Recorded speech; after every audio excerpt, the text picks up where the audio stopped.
Deep Learning dan Merdeka Belajar. Baru-baru ini, Menteri Pendidikan Dasar dan Menengah atau Mendikdasmen Abdul Muti menegaskan pembelajaran mendalam atau deep learning adalah sebuah istilah yang berkaitan dengan pendekatan merdeka belajar.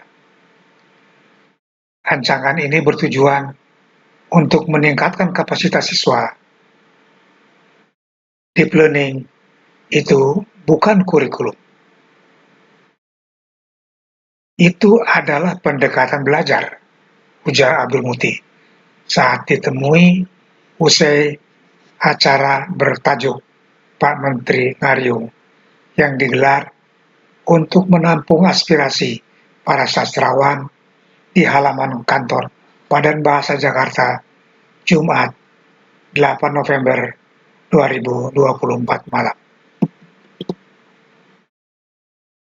Menyambut deep learning sebagai pendekatan pembelajaran di era 4.0 yang digagas kembali oleh Mendikdasmen Abdul Muti merupakan langkah penting dalam menjawab tantangan pendidikan di zaman yang serba digital dan otomatisasi.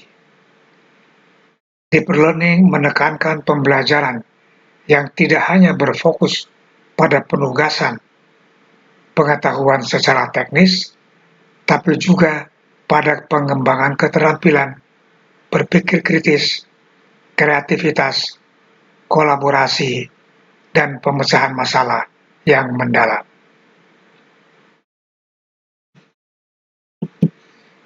Deep learning harus ditempatkan dalam konteks pendidikan holistik yang memandang siswa sebagai individu yang berkembang secara utuh, bukan hanya sebagai penerima informasi atau penghafal fakta. Dengan pendekatan holistik ini, deep learning berfungsi untuk menjembatani kecerdasan manusia dengan kecerdasan buatan. Menciptakan generasi yang tidak hanya mahir dalam teknologi, tapi juga memiliki kecerdasan emosional dan sosial yang memungkinkan mereka untuk beradaptasi dan berkembang di dunia yang semakin didominasi oleh teknologi. Deep learning dan merdeka belajar adalah dua konsep yang saling melengkapi, bukan saling menggantikan. Keduanya memiliki tujuan yang sama, yaitu menciptakan proses pembelajaran yang lebih bermakna dan efektif. Mari kita bedah perbedaan dan kesamaannya. Deep learning adalah sebuah pendekatan dan pembelajaran yang menekankan pada pemahaman mendalam terhadap suatu materi. Konsep ini lebih spesifik pada metode pembelajaran yang diterapkan dalam kelas. Kesamaan. Fokus pemahaman baik merdeka belajar maupun deep learning sama-sama ingin siswa tidak hanya menghafal, tapi memahami konsep dengan lebih baik. Pembelajaran aktif. Keduanya mendorong siswa untuk terlibat aktif dalam proses pembelajaran, bukan hanya menerima informasi secara pasif. Pembelajaran yang berpusat pada siswa, baik mereka belajar maupun deep learning, menempatkan siswa sebagai subjek belajar yang aktif. Jadi, deep learning bisa jadi salah satu metode yang bisa diterapkan dalam konteks merdeka belajar untuk mencapai pembelajaran yang lebih mendalam. Contoh penerapan deep learning dalam merdeka belajar. Proyek berbasis masalah. Siswa diajak memecah masalah nyata dengan menerapkan pengetahuan yang mereka miliki. Diskusi kelompok. Siswa berdiskusi dan saling berbagi ide untuk memperdalam pemahaman terhadap satu materi. Pembelajaran berbasis inquiry, siswa diajak untuk mencari tahu sendiri jawaban dari pertanyaan-pertanyaan yang mereka miliki.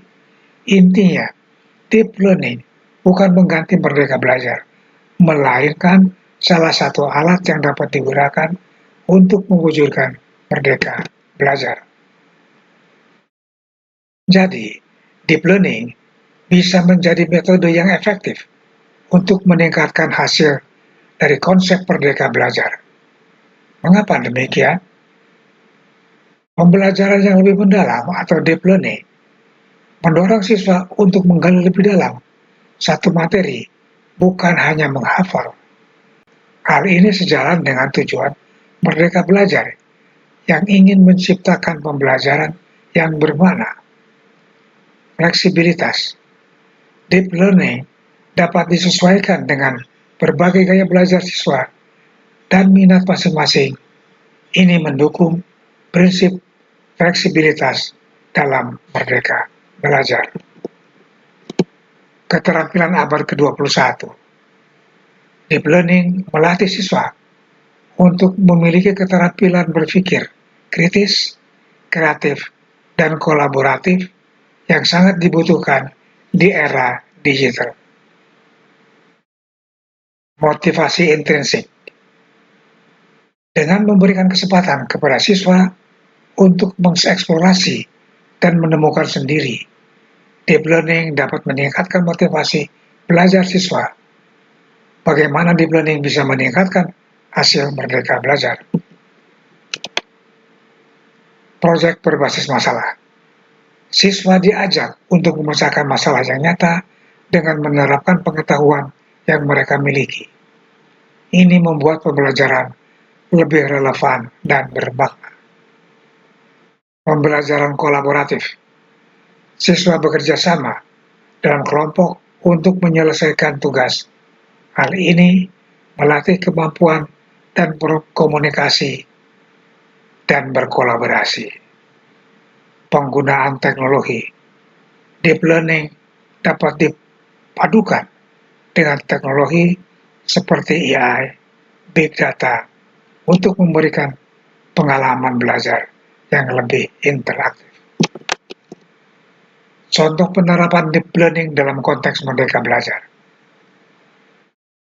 Mata pelajaran sejarah. Siswa membuat film dokumenter pendek tentang tokoh sejarah yang mereka miliki. Mata pelajaran sains. Siswa merancang eksperimen untuk menguji satu hipotesis. Mata pelajaran bahasa. Siswa membuat podcast atau vlog untuk mempresentasikan hasil belajar mereka. Dengan kata lain, deep learning dapat menjadi salah satu strategi yang efektif untuk mewujudkan tujuan merdeka belajar, yaitu menciptakan pembelajaran yang aktif, kreatif, dan berpusat pada siswa. Beberapa negara sering disebut dalam konteks penerapan metode pembelajaran yang berorientasi pada deep learning. Beberapa di antaranya Finlandia, terkenal dengan sistem pendidikan yang inovatif. Finlandia telah lama mengadopsi pembelajaran yang berpusat pada siswa dan menekankan pemahaman yang dalam. Singapura, negara ini dikenal dengan prestasi akademik yang tinggi. Sistem pendidikan Singapura menekankan pada pengembangan keterampilan berpikir kritis dan pemecahan masalah. Australia, negara bagian Australia telah mengadopsi kurikulum yang mengintegrasikan elemen-elemen deep learning. Negara-negara Nordik, negara-negara seperti Swedia, Norwegia, dan Denmark juga dikenal dengan pendidikan progresif dan berfokus pada pengembangan